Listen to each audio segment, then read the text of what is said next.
Saudara Komisi Pemberantasan Korupsi memeriksa Menteri Perhubungan Budi Karya Sumadi terkait kasus dugaan suap pengadaan jalur kereta.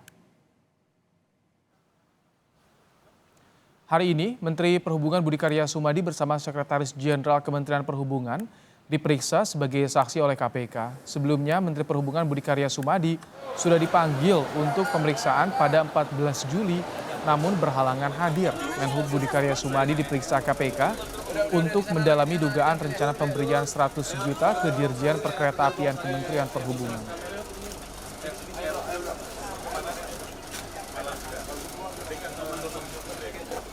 Pada hari ini, tanggal 26 Juli 2023, Menteri Perhubungan bersama dengan Sekretaris Jenderal Kementerian Perhubungan memenuhi panggilan Komisi Pemberantasan Korupsi sebagai saksi dalam kasus dugaan korupsi di Direktorat Jenderal Perkeretaapian Kementerian Perhubungan. Terkait dengan pemeriksaan, tentu kami serahkan sepenuhnya kepada pihak Komisi Pemberantasan Korupsi. Kehadiran Menteri Perhubungan dan Sekretaris Jenderal Kementerian Perhubungan ini adalah bentuk dukungan kami terhadap proses hukum yang tengah berlangsung. Dan ini juga merupakan wujud komitmen dari Kementerian Perhubungan untuk terus mendukung upaya-upaya pemberantasan korupsi.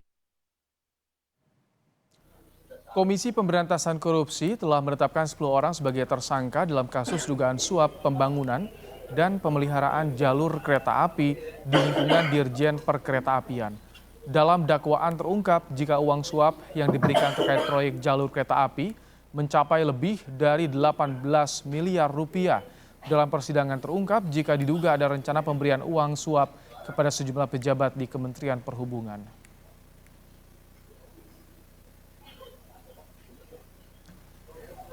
Lebih lengkap kita terhubung dengan jurnalis Kompas TV ada Dian Silitonga. Selamat petang, Dian. Apakah pemeriksaan Menteri Perhubungan Budi Karya Sumadi di KPK sudah selesai, Dian? Belum selesai sampai dengan sore hari ini, Ibrahim. Pemeriksaan masih berlangsung dan memang pemeriksaan berlangsung cukup lama karena kalau kita hitung dari waktu kedatangan Menteri Perhubungan Budi Karya Sumadi yang diperkirakan tiba di Kafling C1 gedung KPK sekitar pukul 7:30 pagi tadi, artinya kalau sampai dengan saat ini sudah lebih dari 7 jam Menteri Perhubungan Budi Karya Sumadi diperiksa oleh penyidik KPK. Selain Menteri Perhubungan Budi Karya, hadir juga Sekjen Kementerian Perhubungan Novirianto yang juga memenuhi panggilan KPK untuk diperiksa sama-sama sebagai saksi dalam kasus dugaan kasus suap pembangunan dan pemeliharaan jalur kereta api di lingkungan Ditjen Perkeretaapian Kementerian Perhubungan tahun anggaran 2018 dan juga sampai 2022. Nah, keduanya baik Budi Karya maupun juga Novirianto ini diperiksa sebagai saksi untuk salah satu tersangka atas nama Putu Sumarjaya yang sebelumnya menjabat sebagai Kepala Balai Teknik Perkeretaapian Jawa bagian Tengah. Pemeriksaan hari ini juga merupakan penjadwalan ulang terhadap Menteri Perhubungan Budi Karya Sumadi karena sebelumnya Menhub Budi Karya diperiksa atau dijadwalkan diperiksa pada tanggal 14 Juli yang lalu. Saya ajak kita untuk mendengarkan pernyataan dari Kepala Bagian Pemberitaan KPK, Ali Fikri berikut ini. KPK akan memanggil dan melakukan pemeriksaan terhadap Menteri Perhubungan pekan ini dan kebetulan hari ini juga yang bersangkutan sudah hadir. Tentu sebagai saksi, kami mengapresiasi kehadiran setiap saksi yang dipanggil oleh tim penyidik KPK sehingga akan menjadi lebih jelas dan terang perbuatan dari para tersangka yang saat ini sedang dilakukan proses penyidikannya oleh KPK.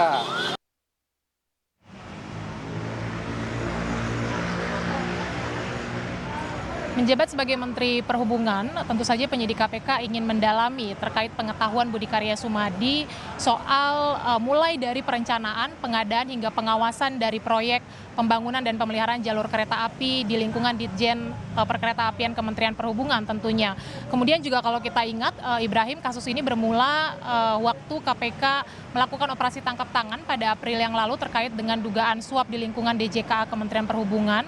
Dan dalam proses tangkap tangan ini juga KPK sudah menetapkan 10 orang tersangka. 6 orang tersangka ini merupakan penerima suap yang merupakan pejabat di lingkungan DJKA Kementerian Perhubungan. Kemudian 4 orang lainnya merupakan pemberi suap suap dari pihak swasta. Kalau kita ingat pada pembacaan dakwaan di persidangan Tipikor pada Pengadilan Negeri Semarang beberapa waktu yang lalu juga terungkap bahwa tersangka Putu Sumarjaya ini juga menerima suap senilai 18,9 miliar rupiah. Tentu saja hal itu menjadi salah satu poin yang akan didalami oleh penyidik KPK terhadap Menteri Budi Karya Sumadi. Kita akan nantikan bagaimana hasil pemeriksaan hari ini terhadap Menteri Perhubungan Budi Karya Sumadi. Ibrahim. Terima kasih Dian Silitonga untuk laporan Anda langsung dari gedung KPK di Jakarta.